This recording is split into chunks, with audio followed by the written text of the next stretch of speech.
Welcome to another episode of Corporate CPR, where we breathe life back into your organization, projects, and processes, giving you insights to recovery and avoiding corporate mortality events. Today, Drew Rains will be co-hosting with me, and we'll be talking about how not focusing on great teams might be killing your company. And joining us to contribute to the conversation is James Scouller. Welcome, James. Welcome. Thank you very much indeed. We're so glad you could join us today. Can you share a little bit about your background?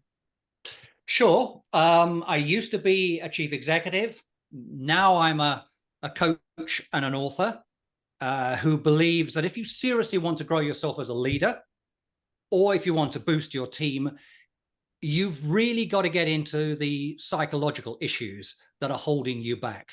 Because I found after over a decade of leading companies and then working on myself psychologically and then working with clients, teams and individuals for 20 years, that most of their barriers to growth are not technical. Maybe that surprises you. They're usually psychological. So I found that they absolutely can, whether they're business founders, team leaders, department heads, chief executives, whatever, they absolutely can grasp this stuff. They can act on it if they know how. That's where I come in. And if they do, it is definitely to their personal benefit, to their team's benefits, and to their company's results. So my job, I would say, is to help them see what they've not seen before and act on it, whether that's through the books or whether that's through coaching. One of the things I think is interesting, a little bit, maybe touching on the books before we dive into the topic more, is that you did break it up on theory and kind of applied knowledge, theory, practical, and applied knowledge. So talk to me about that and why you kind of separated it out and the stair steps, because, well, I'll tell you why later. Well, so the book is called How to Build Winning Teams Again and Again. But in fact, it's not a book, it's a trilogy.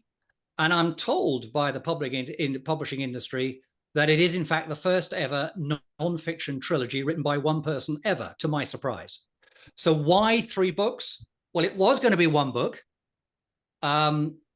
with 3 parts. The first part was always going to be, this is what you need to know about teams. This is what a team is. This is what a team is not. This is how it's distinct from other work groups. And then it was going to talk about team psychology, what gets in the way of team formation. So everything you needed to know, first of all, book 1, or part 1 it was originally. Part 2 was going to be, okay, if those are all the psychological obstacles, here's what you need to do to nail them in the form of a 7 principle action model. And then part 3 was going to be, okay, but how and where you apply that model depends on the scenario. So here's how you might sequence those 7 principles in different scenarios. So I'd written this thing, it was getting bigger and bigger and bigger. So I spoke to somebody in the publishing industry because I'd learned that, I don't know if you know this, the length of non-fiction books has roughly halved in the last 15 years since my first book came out. So I was a bit unnerved, and he said to me something like, well, if you need all that content, and from the way you've described it, you do, why not cut it up into 3 books, make it a series? So I did. So a trilogy was born. So it wasn't the original idea. Yeah. It makes sense. Yeah, well, I wonder, because a lot of speakers, who speak on leadership and write on leadership, talk about how much is theorized but not applied, right? That people will read something and not, and they'll just walk away and not actually take any action. But so let's dive into it. Maybe let's start about, you mentioned the forming of the teams and teams. It seems these days teams often change frequently, right? You change leaders, organizations are doing reorgs, merging, acquisitions. Teams are always changing. You have new hires, people quit, and every time you add or remove somebody to the team, I assume the dynamic changes. At least that's my observation. So can you talk a little bit about, in the world that we live in, with the teams changing as much as they do, how we accelerate that strong team formation? Well, you've leapt in with a hell of a question to kick off with. I'm already under pressure. You are right. Every time somebody new comes into the team, and especially if it's the team leader, the psychological balance and the expectations and the norms are immediately up in the air. So if a company is realistically going to be facing a lot of chopping and changing in its organization structure, I would say logically what it has to do is to become good at forming teams quickly. And if they're going to do that, and I would say this, wouldn't I, having just written a trilogy on the subject, I think the first thing you do need to know is to know a bit about the practical psychology of teams, because the first psychological issue is what I call commit. Never mind trust and psychological safety, which is often talked about quite rightly, but you don't get anywhere near there until enough people have said psychologically, I'm in. I mean, physically, they may have to be in because they've been told to be there, but only if they say, you know what, the goal here interests me. I feel included. I feel noticed. There's enough people I feel I'm comfortable with. I'm in. If you haven't, for example, learned how to quickly get teams through the commit issue, you're going to have a problem with teams. And if you're going to be constantly changing the membership of the teams, and you're going to do that over the long haul anyway, but in the short term, you better get very good at handling what I call the commit issue. And to do that, you need to start learning some of the basics. And I'm afraid this is one of the things I say in chapter 1. I come straight out with it. Why don't we take team building seriously? I mean, how long does an architect have to train for? Is it 7 years, 6 years in the United States? Doctors? Oh, easily. Similar? Yeah, More. doctors 6 or 7 years, accountants 3, 4 years. Mm. When I ask clients how much special coaching or training have you had specifically on the art of building and maintaining teams, and I go, well, what, 2 months, 2 weeks, 2 days, 1 day, less? Well, can you guess where most of them are on that scale? Not very somewhere, high. somewhere down to zero. And it struck me, and it's taken me 60 years to get to this point. Why on earth are we not taking a subject that is difficult? I don't know about your country, but sports team coaches in my country get fired left, right, and center. This is difficult. And yet it makes a substantial difference to our working lives. It makes a substantial difference to our company results. Why don't we spend time on learning the art of team building and regeneration? And the answer is, well, we're a bit mad not to do it. So I think companies, if they are going to chop and change, they do well to start taking this subject seriously and training their people to understand teams psychologically and then act on that psychology. If I could jump in.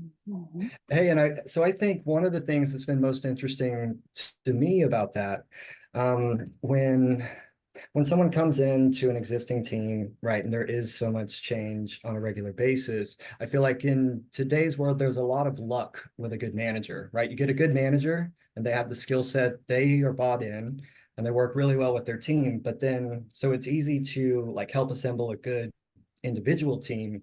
But then that question of like, how do we scale that? And I think that's what you're going back to, like establishing that training and the teamwork methodology, presenting that and getting that buy-in from our frontline managers, and getting that alignment and what we're all after and what the company goal is from a management level and what the expectations are for employees.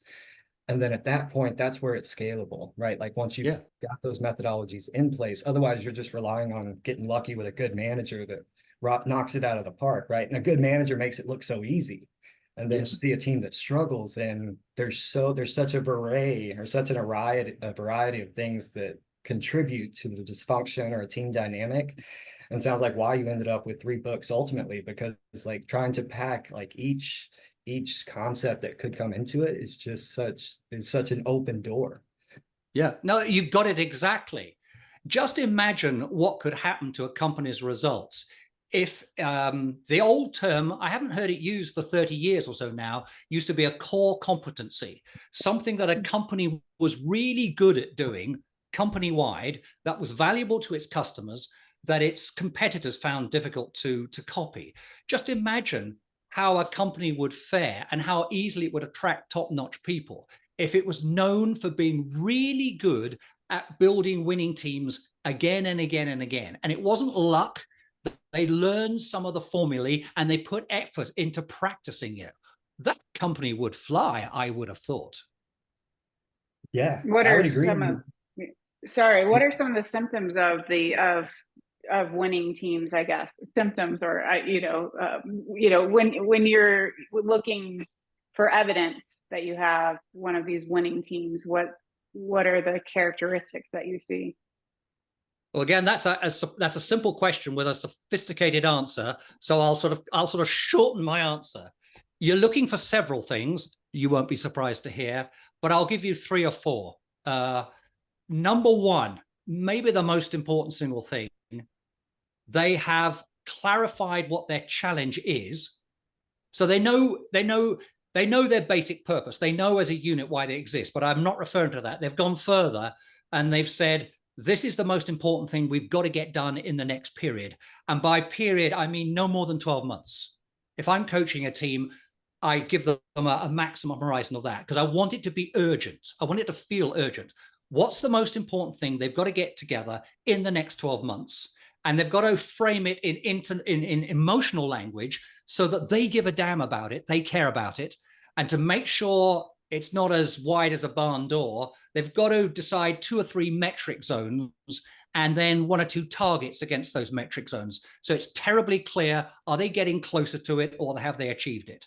So a sign of a winning team would be they've figured out their number 1 goal and they've confirmed that there's no way they can achieve that goal without solving problems together or creating something new together, like a design for a new car, or executing something together, like a senior team trying to reshape the culture of an international country.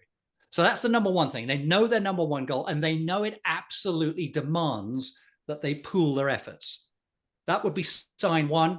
Sign 2 would be that they've paid attention to who's in the team. Now, this is where teams often go wrong. We assume that if we pick the head of sales, I'm talking about senior teams now, the head of sales, the head of manufacturing, the head of IT, head of HR, etc., that they'll have a team.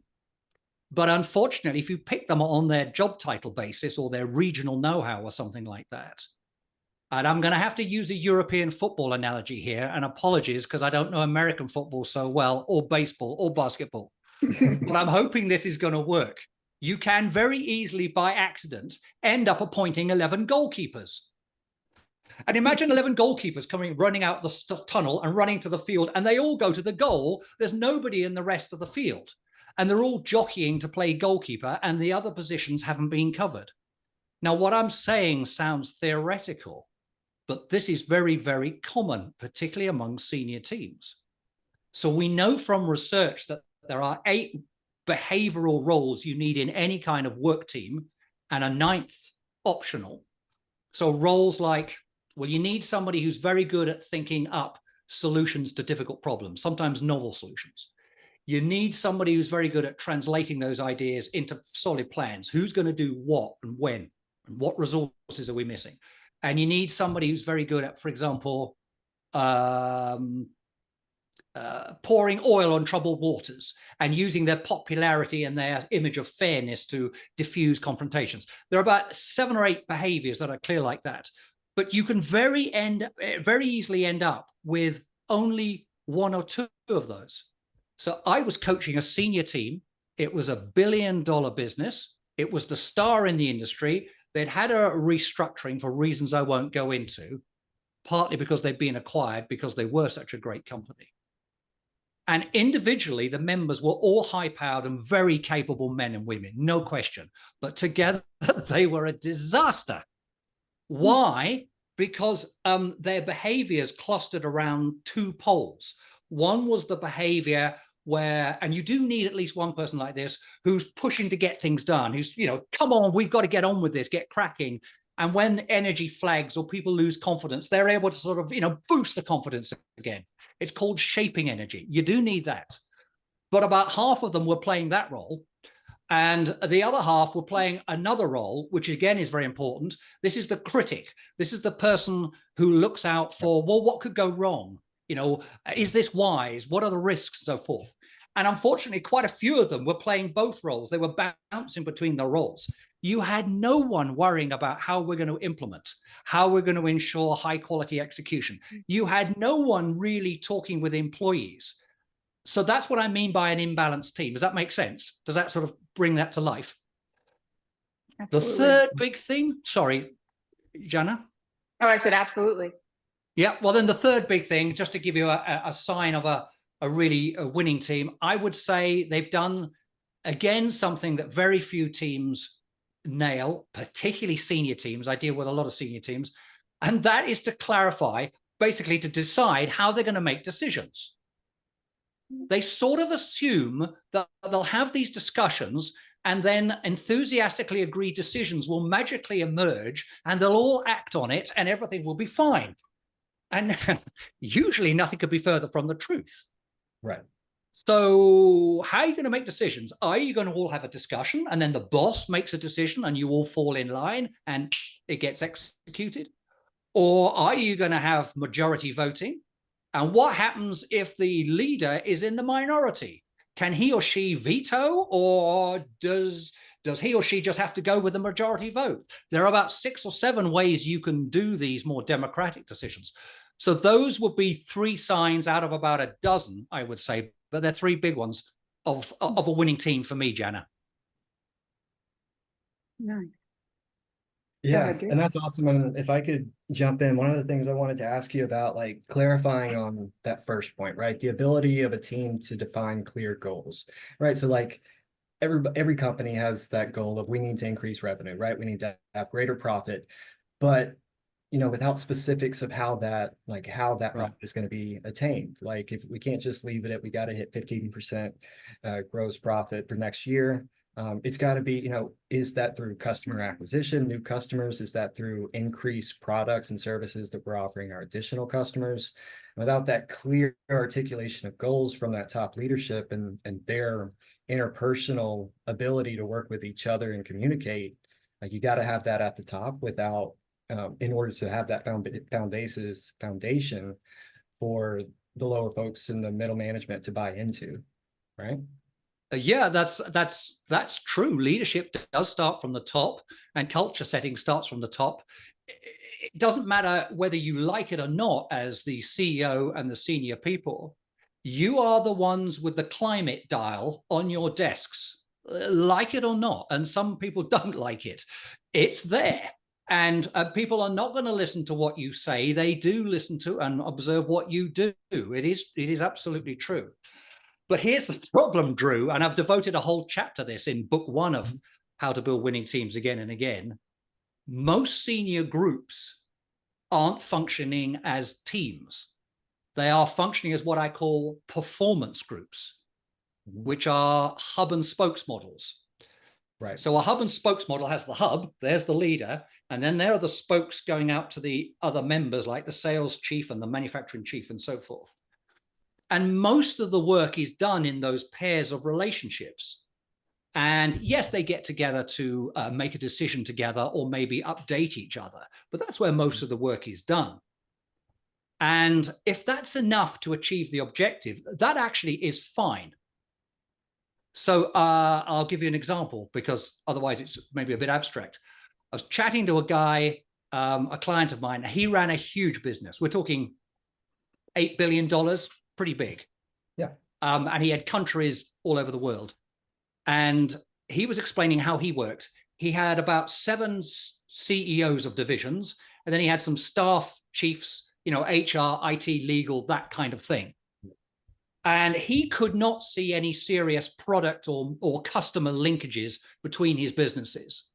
So the way he'd work is once a month, they'd all gather on video, 1 or 2 people in the headquarters, but most people on video because he had people in other countries. Half an hour, they'd talk about results.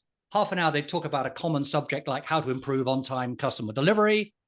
And that would be it. And he did it that way because he was terrified of wasting his chief executive's time, desperately trying to become a team, when in fact, this series of one-to-one relationships would do the job. So in that case, it made perfect sense. But in other cases, he thought about it rationally and explicitly. But in many cases, most of these senior groups, they'll call themselves a senior team, but they haven't thought about it because there are various things that get in the way of their thinking. So they don't end up as a team. And very often, as a result, they don't give these clear mandates to the rest of the organization. Fair. And without clear mandates and clear goals and achievable metrics, like there's no set, or there's no opportunity to be accountable on when folks miss or when the team has fallen behind. That's right. Unless you're lucky and you've got a few middle-aged revolutionaries somewhere in the company who can thrive without that. Yes. Right. Making it all work. Yeah. So the counter side of winning teams would be ones that aren't so winning, the ones that are failing or just being adequate, I suppose. I guess this is kind of a two-part question is, what are some of those symptoms?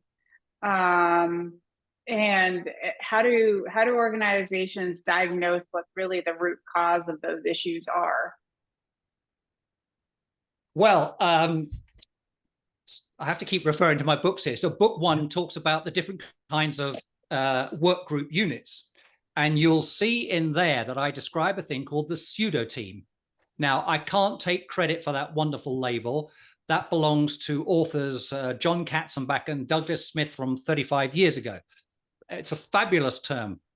And so these are, and if you look around, you will see these. You'll see them this week if you look around.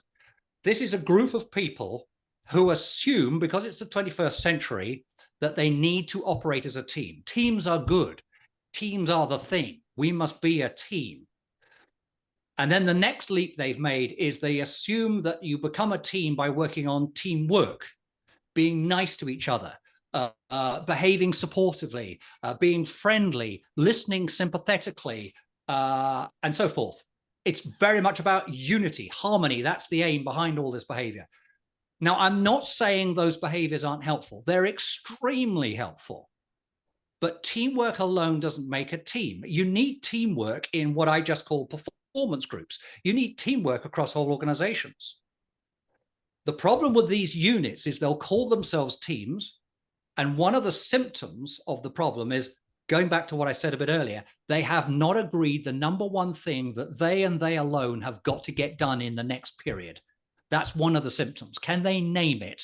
And can they put metrics and targets against it to get it specific? And are they working on it? Consequently, because they've not defined their challenge and they've not realized, or because they haven't figured out their challenge, they haven't confirmed that they actually need to work as a team. They could, in fact, work perfectly well as a performance group, but they are caught between the devil and the deep blue sea. They're kind of neither one thing nor the other. They're just being nice to each other.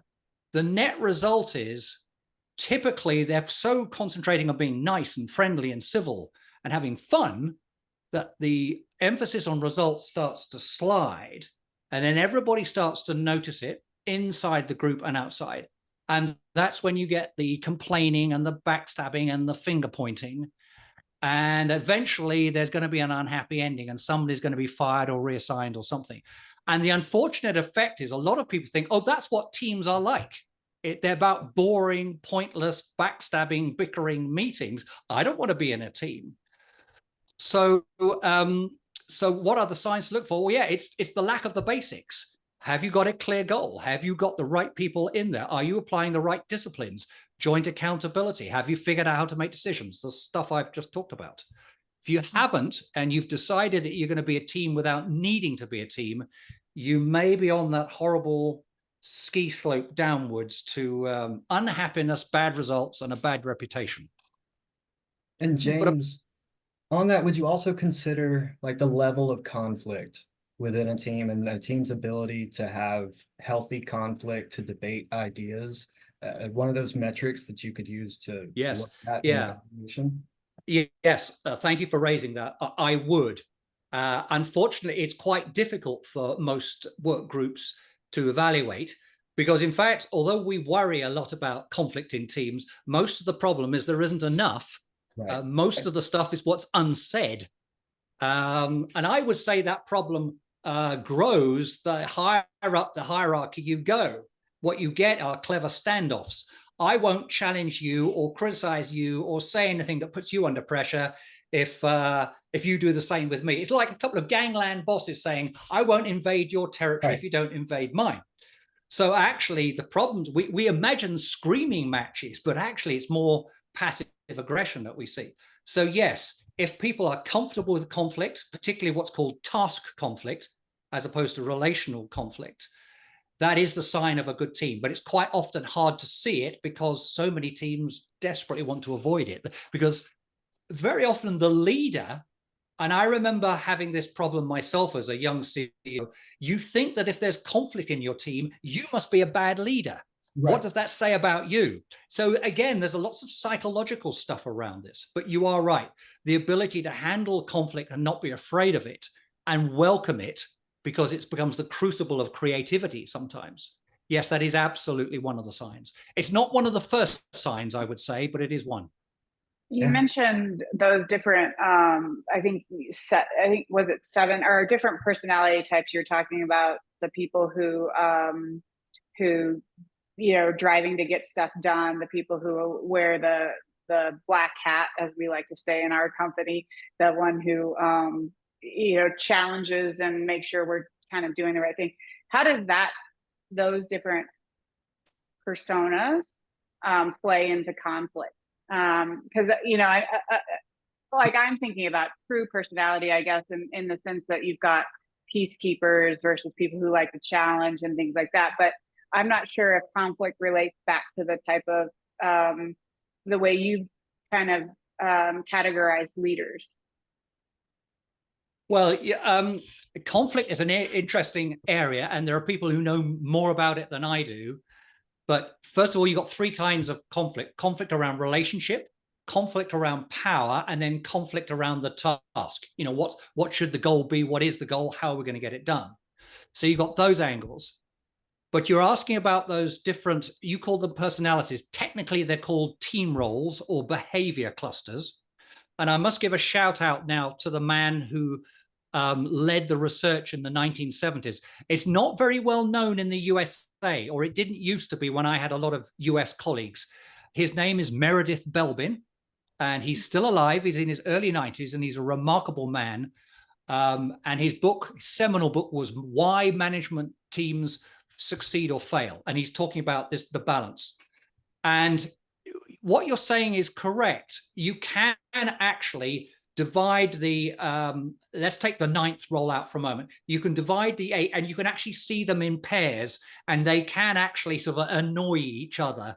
So the person who wants to be very creative, is that your black hat person? Have I got that one wrong? Okay. Well, the person who's very creative, able to come up with fresh solutions, that person can frustrate the person who wants to get down to details and tack down practicalities. So yes, it does help to understand what is your dominant behavioral role. That sort of soothes things. Yes. Yeah, no, our black hat is the CFO. So he's that's the CFO. Okay. He's the risk averse, like, have you really thought all this through? Have you? And it's a good balance, right? Because in our organization, we have some very entrepreneurial types who are like, oh, shiny tin foil, let's go after that. And it's actually quite fascinating on our leadership team, the spectrum that it goes. I think, Peter is probably, sorry, I shouldn't name names, our CFO is probably the most risk averse and measured and thoughtful and calculated. And then, there's somebody else who's on the extreme end who is your quintessential entrepreneurial. And you're like, no, we can't do that. No, stop. And then there's people in between, right? And so then it makes for diverse conversation. But that's obviously just one dimension. There's lots of dimensions to teams that can be healthy or unhealthy, but that's how it works for us. But you are right. The very go-getting person wanting to get it done can find the what you call the black hat person very frustrating, because that black hat person is slowing things down. So there are some sort of Belbin and his people, they have mapped them into pairs, but they're constructive pairs. You need that tension between it. If everybody's the same, particularly if you're all entrepreneurial, you'll end up like a bunch of lemmings going over the cliff together, cheerfully, but going over the cliff together. Nice. And quick question, just to follow up on that. Yeah. So, and from my perspective, there's always, so there's two pieces, right? There are a lot of different pieces, but to me, on top of like the role you play in the team, what you may or may not having going on at home, but your ability, your soft skills as a person, and how that fits into the other personalities, like the legit people's ability to have that interpersonal relationship with others. So it's like you could have the hard skill set and have like a great team on paper, and at times like still, because some of the interpersonal things between like personalities, still end up with a lot of unhealthy conflict, or there are ways to get around that, from like the soft skills and the more emotional side of people's interaction with their group. Well, there's an old saying, it's been around for decades, there's no I in team, and the team's more important than the individual. And I would say from my experience, both are correct. But here's the paradox. What's a team made of? It's made of individuals. And we're called individuals for a reason. We've got different motivations. We've got different fears. We've got different things going on in our lives. Some of us are grandfathers. Some of us are fathers. Some of us are mothers. Some of us are battling illness, divorce.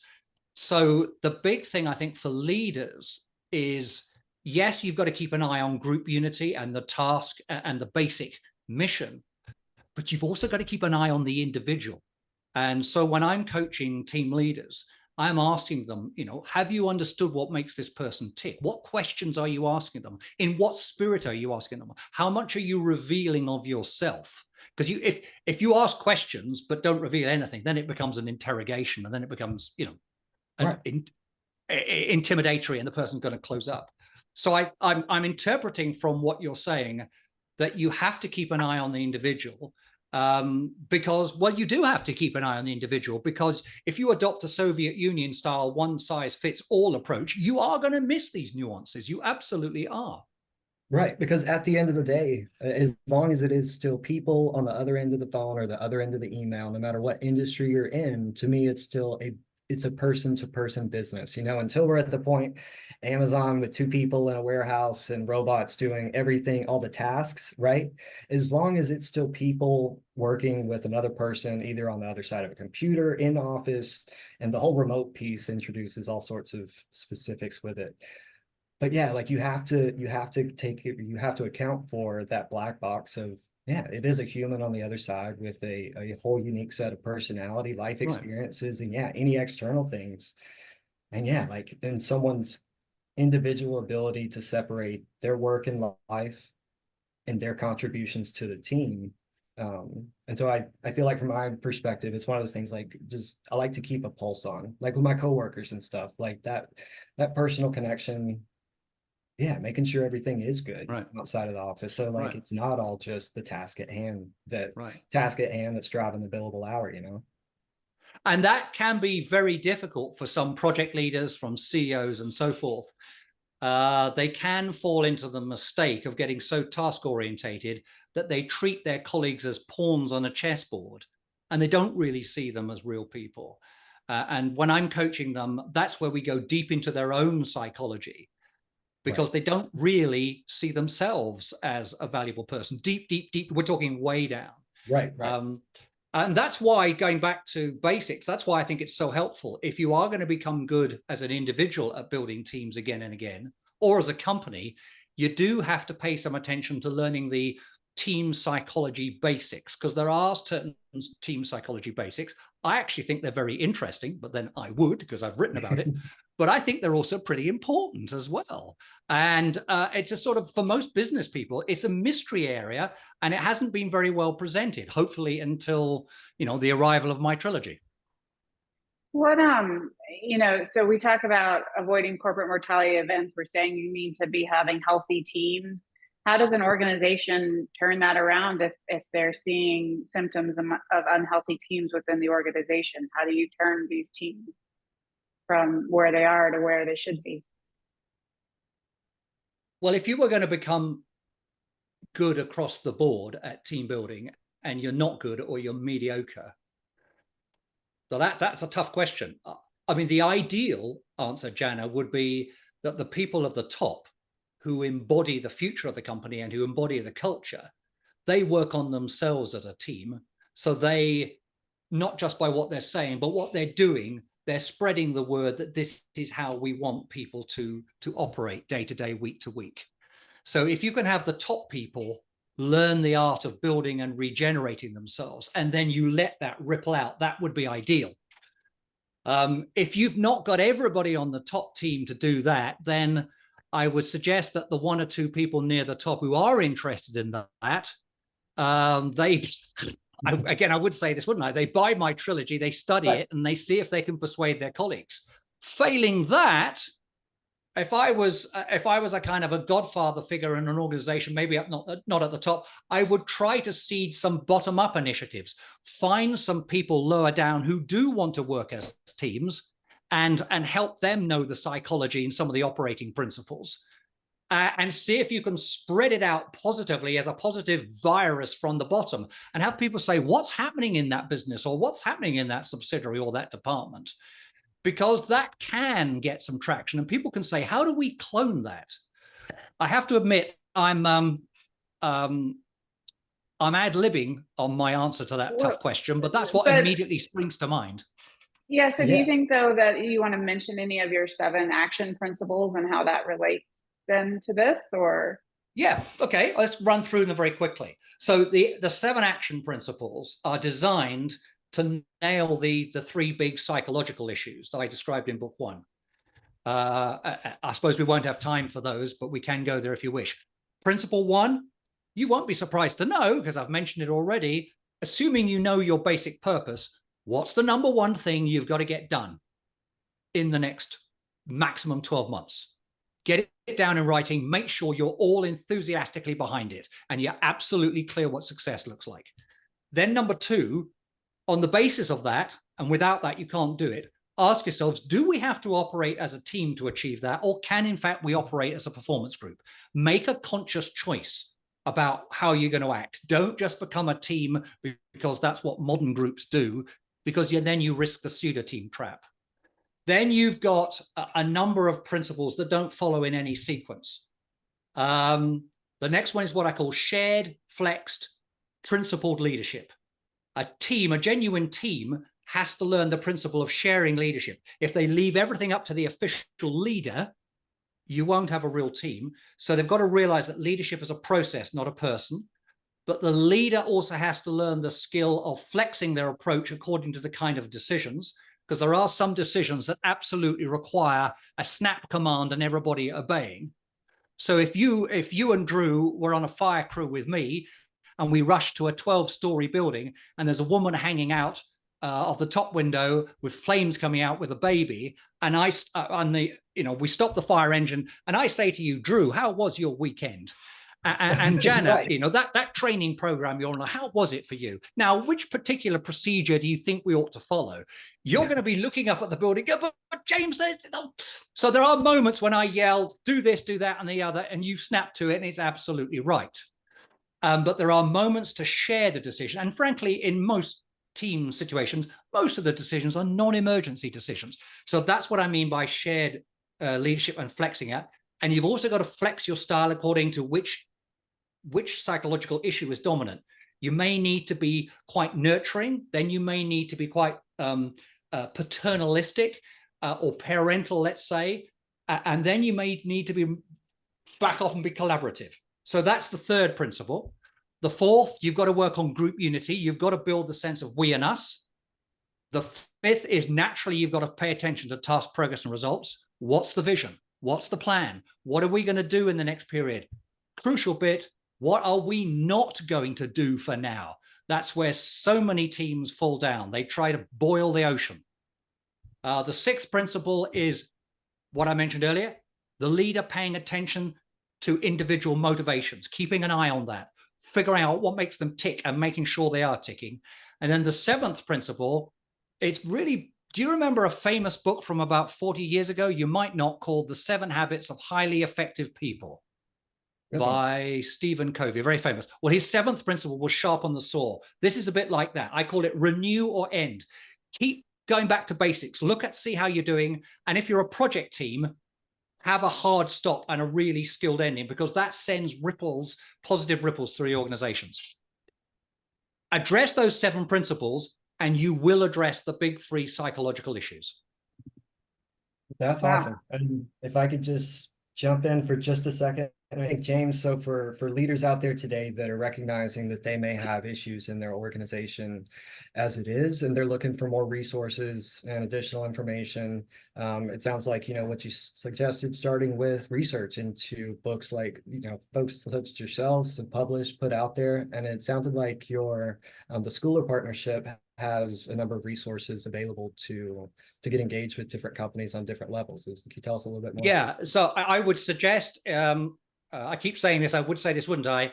But if they go to www.leadershipmasterysuite.com, all one word, leadershipmasterysuite.com, suite spelt SUITE, and then go /CC for corporate CPR, they'll end up in my website, and they'll start on a special page which will offer them free tools, both from my book, the 3rd book, but also a special tool that is not in my books. And then they can roam around the site. They can see where some of my articles and videos, and then they can buy the books. That would be a good place to start. I don't know it all. I'm still a student of team building, but I think what I've written can help, certainly. Well, this has been a fascinating conversation, James. We're running out of time. What are the 3 things you want to leave top of mind with folks? Oh, yeah. If you're a CEO, you're a team leader, a project leader, department head, and you struggle with team building, or maybe you don't struggle with team building, but you want to become better at team building, you absolutely can learn the art. It is a learnable art for of building teams and regenerating teams, and my books will certainly help you in that. Yes, it does take effort and practice, but if you put in that effort and practice, it will repay itself. You will enjoy your work more. Your teammates will enjoy the work more. Your company is going to see better results. So, yeah, that's what I would leave them with. All right. And then how can, I know you've mentioned a couple of things already, but how can folks learn more about what you do or get in contact with you? Well, the best way is the website I just mentioned, leadershipmasterysuite.com, SUITE suite.com, and then go /CC for corporate CPR.